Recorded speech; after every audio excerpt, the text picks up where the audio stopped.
What's up, everyone? So I just wanted to show you an unreleased game here today, just because, well, I wasn't going to show anyone, but because I don't actually own the original cartridge that it came off of, so technically I don't have the rights to release it or anything.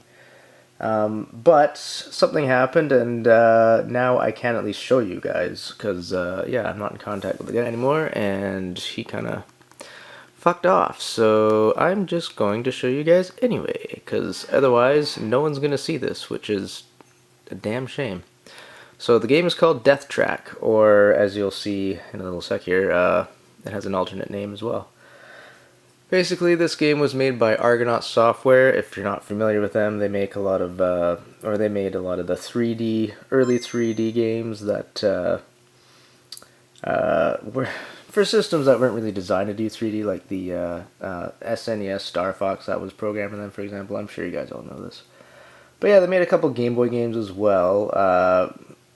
They made X for the Game Boy, which if you haven't seen is a really sweet game. I definitely recommend you checking it out.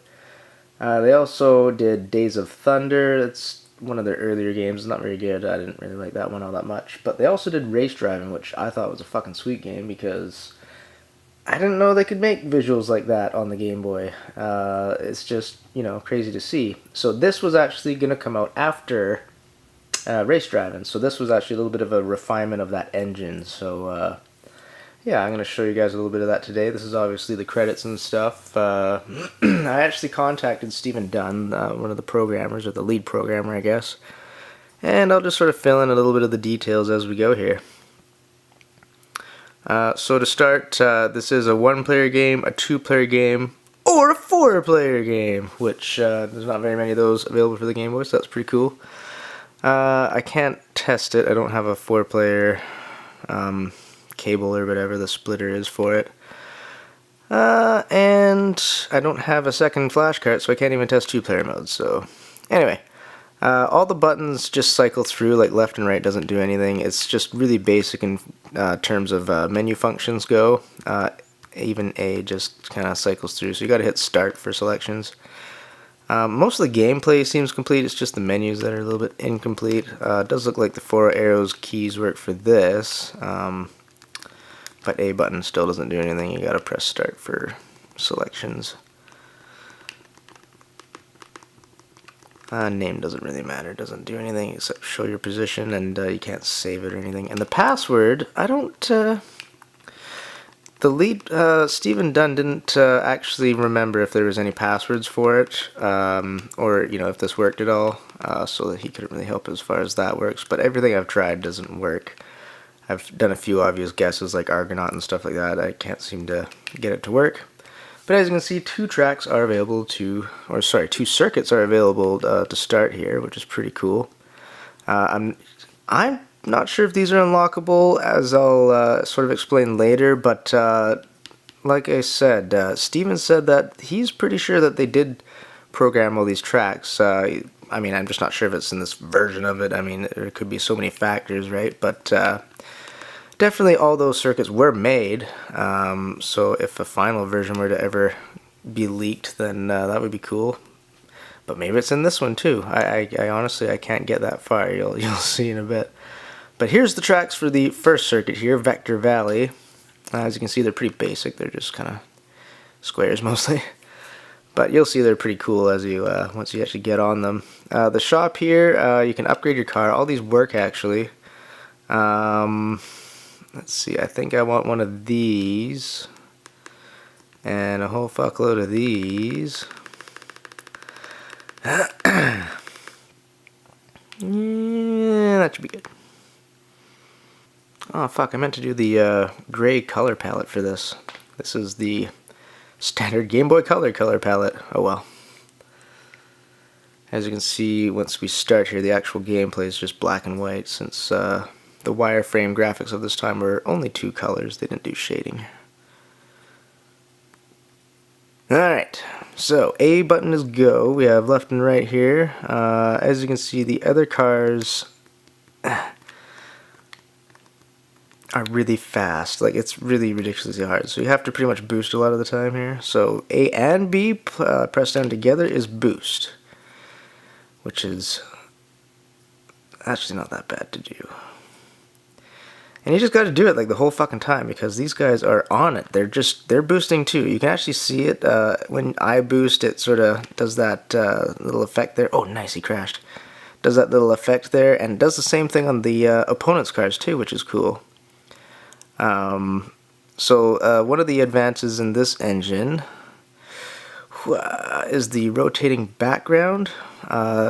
In the earlier versions, like even in Race Drive in the previous game they made, the background just disappeared when it tilted, so it's kind of cool that they figured that one out for this engine. It's a little rough around the edges, there's a little bit of shit going on around the edges there.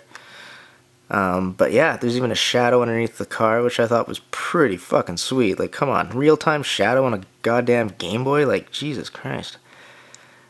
Can't, you know, say these guys weren't ambitious. So yeah, I'm on the turbo here the entire time, and it's really hard to keep up with these guys. So yeah, that's kind of why I can't get past the second circuit, because, you know, I can actually get first place in the circuit if I'm actually holding the Game Boy properly and, you know, getting into it, but the second circuit introduces weapons. The players start using, or the opponents start using weapons, and they really fuck you up if they hit you. Like, you get turned around, and once you get turned around, it's just game over. You can't win the race. So it's really difficult.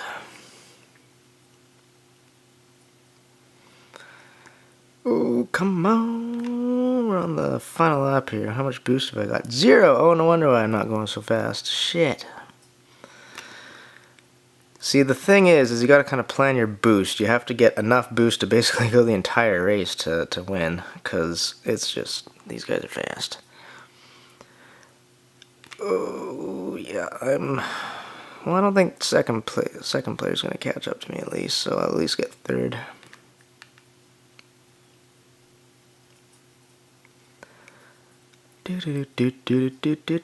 So I can imagine if you had 4 people with the cart and the 4 player options or the link cable and all that shit, it could be like a really fun game. I mean, the controls obviously a little hard because it's slower early 3D and they're never great controlling, but it's good to the point where, you know, you can actually race and stuff. It's, you know, sort of on the level of race driving where, you know, it takes a little bit to learn, but once you get going on it, it's really easy to sort of get good at it, right? So, anyway, I got third place, so I won a little bit of money, so I can actually upgrade my stuff a little more. Obviously, you need a fuckload more turbos. Even more than 25, it seems. I'm gonna go 40. Okay, and oh shit, I can't afford much else, so I'll just stick with that.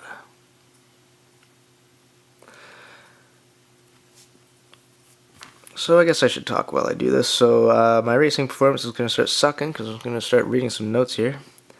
It was explained to me that this game was developed on an Amiga with a hard drive attachment and the Game Boy dev kit.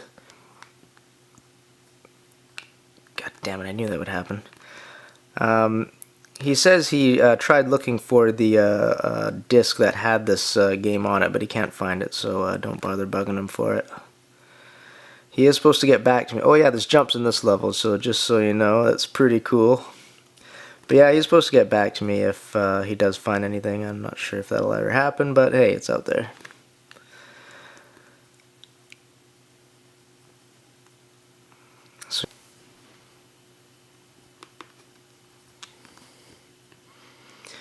So here we go, major suckage going on.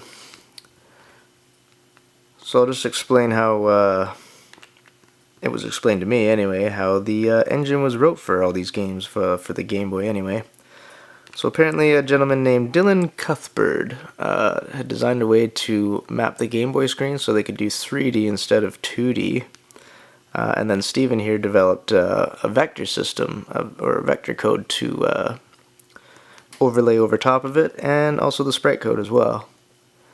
Then he wrote some more complex 3D rendering techniques, like what they used in Race Driving, the one, that was interesting.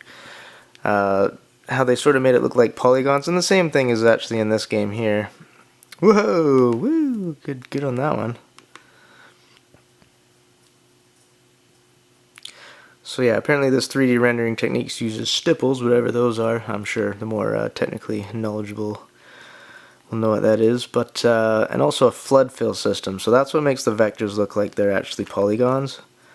It sort of fills it so that it doesn't actually show anything behind it, which is really cool. Well, I guess it sort of does on the track itself, but it blocks like the backgrounds and all that sort of thing. And on race driving, it really had a good effect on the buildings and just everything. It looked fucking amazing for a Game Boy game, anyway. But yeah, so that's how they did that, and that's really cool. He also happened to mention that these techniques were used in another game that was being made after this one. So they actually had progressed even further after this one, even though this one didn't even get released. And that one was called Crazy Pilot.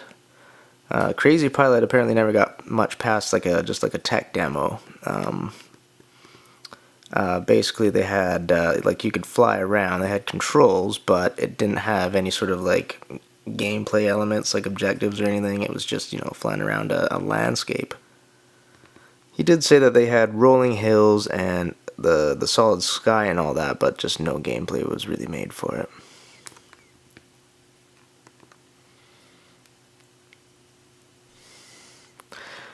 One thing he did mention is that the code for the 4-player in this game was really exceptional. Apparently it was really impressive stuff. So he did say that it should be fully working in this ROM. I guess it was done fairly early on, so definitely 4-player should work.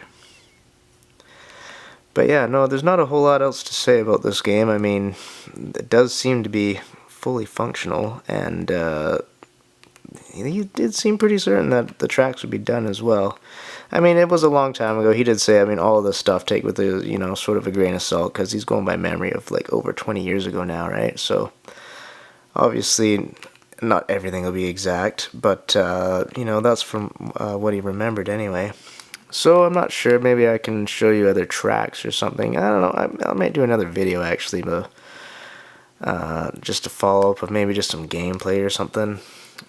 Just showing all the tracks, because yeah, even though I have this ROM, I'm, you know, because I guess I should explain, I was given to do some research actually for the original owner, and then he ended up trading it for something, and then that guy ended up just purging all of his stuff. So I don't want to obviously release the ROM because that's a dick maneuver for that guy that has it now. And yeah, I was going to let them make a video or do whatever they wanted before I showed a video of it myself. But since they're obviously not doing any of that anymore, that's why I made a little video. So hope you enjoyed watching this little look into the unreleased game Death Track or Trailblazers, as I'm not sure which one it would have been named in the end. I mean, as to why it was cancelled, I think it was because it was a little too hard. That's at least what Steven thinks as well. So it's you know, it's kind of a shame. You know, it just need to be a little bit easier. These guys just need to not use their boost a little so much, and this game would have been just, I don't know. I think it's pretty sweet. You know. Anywho, thanks for watching this video. I hope you guys enjoyed, and hopefully I'll have another one coming out fairly soon here. Don't hold your breath, but cross your fingers, I guess. Yeah, hopefully we'll see you guys soon.